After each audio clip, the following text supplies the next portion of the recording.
നമസ്കാരം. മലയാളി വാർത്തയിലേക്ക് സ്വാഗതം.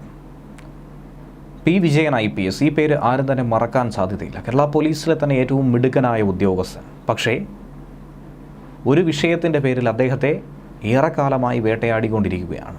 ഇപ്പോഴും അതിനെക്കുറിച്ചുള്ള ഒരു തീരുമാനത്തിലേക്ക് കടന്നില്ല എന്ന് വേണം മനസ്സിലാക്കാൻ. പ്രധാനമന്ത്രി നരേന്ദ്രമോദിയുടെ പോലും ശ്രദ്ധ പിടിച്ചു പറ്റിയ മിടുക്കനായ ഉദ്യോഗസ്ഥൻ എന്താണ് സംഭവിച്ചിരിക്കുന്നത്, അദ്ദേഹത്തോട് എന്താണ് നമ്മുടെ സർക്കാർ ചെയ്യുന്നത് എന്നുള്ളതാണ് ഏവരും ഉന്നയിക്കുന്ന ചോദ്യം. IGP വിജയൻ്റെ സ്ഥാനക്കയറ്റം സംബന്ധിച്ചുള്ള ചോദ്യം തന്നെയാണ് ഇപ്പോഴും നിലനിൽക്കുന്നത്. അതിൽ ഒരു തീരുമാനവുമായില്ല എന്ന് വേണം മനസ്സിലാക്കാൻ.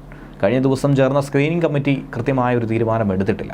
വകുപ്പ് തല അന്വേഷണം നടക്കുന്നത് കൊണ്ട് അത് കഴിഞ്ഞ ശേഷം സ്ഥാനക്കയറ്റം നൽകാമെന്ന അഭിപ്രായം ആ യോഗത്തിൽ എടുക്കുകയുണ്ടായി. അന്വേഷണം എന്തെന്ന് ചോദിച്ചു കഴിഞ്ഞാൽ ആലത്തൂർ ട്രെയിൻ തീവെപ്പ് കേസിൽ വാർത്ത ചോർത്തി നൽകി എന്നുള്ള കുറ്റം തന്നെയാണ്. ആ ആരോപണത്തിന്മേലാണ് അദ്ദേഹത്തിനെതിരെ ഇത്രയധികം കടുത്ത നടപടി സ്വീകരിച്ചിരിക്കുന്നത്. ക്രമസമാധാന ചുമതലയുള്ള ADGP MR അജിത് കുമാറിൻ്റെ റിപ്പോർട്ടിനെ തുടർന്നാണ് പി വിജയനെ സസ്പെൻഡ് ചെയ്തത്. നവംബർ 13-ാം തീയതി അദ്ദേഹത്തെ തിരിച്ചെടുത്തിരുന്നു. പക്ഷേ വകുപ്പ് തല അന്വേഷണം ഇപ്പോഴും പുരോഗമിക്കുന്നുണ്ട്. ചീഫ് സെക്രട്ടറി, ആഭ്യന്തര സെക്രട്ടറി, നിയമ സെക്രട്ടറി, DGP, ഇന്റലിജൻസ് മേധാവി എന്നിവരാണ് സ്ക്രീനിംഗ് കമ്മിറ്റിയിൽ ഉൾപ്പെട്ടവരും. എലത്തൂർ ട്രെയിൻ തീവെപ്പ് കേസിലെ പ്രതിയുടെ വിവരങ്ങൾ മാധ്യമപ്രവർത്തകർക്ക് ചോർത്തി നൽകി എന്ന ആരോപണം ഉന്നയിച്ചായിരുന്നു മെയ് 18-ാം തീയതി കേസിനാസ്പദമായ സംഭവം നടന്നതായി ചൂണ്ടിക്കാട്ടി IG വിജയനെ സസ്പെൻഡ് ചെയ്തത്.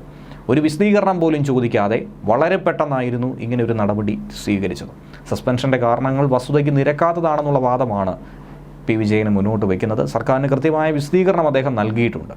ചീഫ് സെക്രട്ടറി അധ്യക്ഷനായ സസ്പെൻഷൻ റിവ്യൂ കമ്മിറ്റി 2 മാസത്തിന് ശേഷം പി വിജയനെ തിരിച്ചെടുക്കാനുള്ള ശുപാർശ മുന്നോട്ട് വെച്ചു. പക്ഷേ സർക്കാർ അതിനോട് മുഖം തിരിക്കുകയായിരുന്നു. കൃത്യമായ നടപടി സ്വീകരിച്ചിട്ടുണ്ടായിരുന്നില്ല.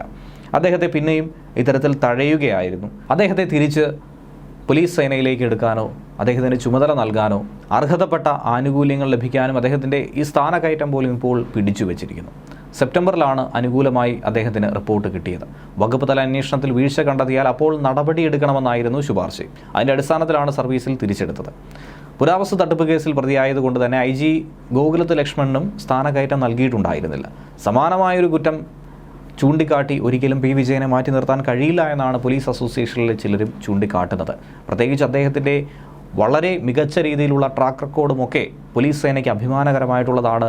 കേരളത്തിലെ പുണ്യം പൂങ്കാവനം, അതുപോലെ തന്നെ സ്റ്റുഡൻറ്റ് പോലീസ് കേഡറ്റ്, അങ്ങനെ നിരവധി പദ്ധതികൾക്ക് ചുക്കാൻ പിടിച്ചതും അങ്ങനെയുള്ള പ്രവർത്തനങ്ങൾ ഏകോപിപ്പിച്ച് മുന്നോട്ട് കൊണ്ടുപോകുന്നതിലും മിടുക്കനാണ് ഇദ്ദേഹം. അങ്ങനെയുള്ളൊരു വ്യക്തിയെ ഇങ്ങനെ തഴഞ്ഞു നിർത്താൻ പാടുള്ളതല്ല. പോലീസ് സേനയ്ക്ക് തന്നെ, നമ്മുടെ സർക്കാരിന് തന്നെ, കേരളത്തിന് തന്നെ വലിയൊരു നഷ്ടമായി മാറുമെന്നാണ് പലരും അഭിപ്രായപ്പെടുന്നത്. ന്യൂസ് ഡെസ്ക് മലയാളി വാർത്ത.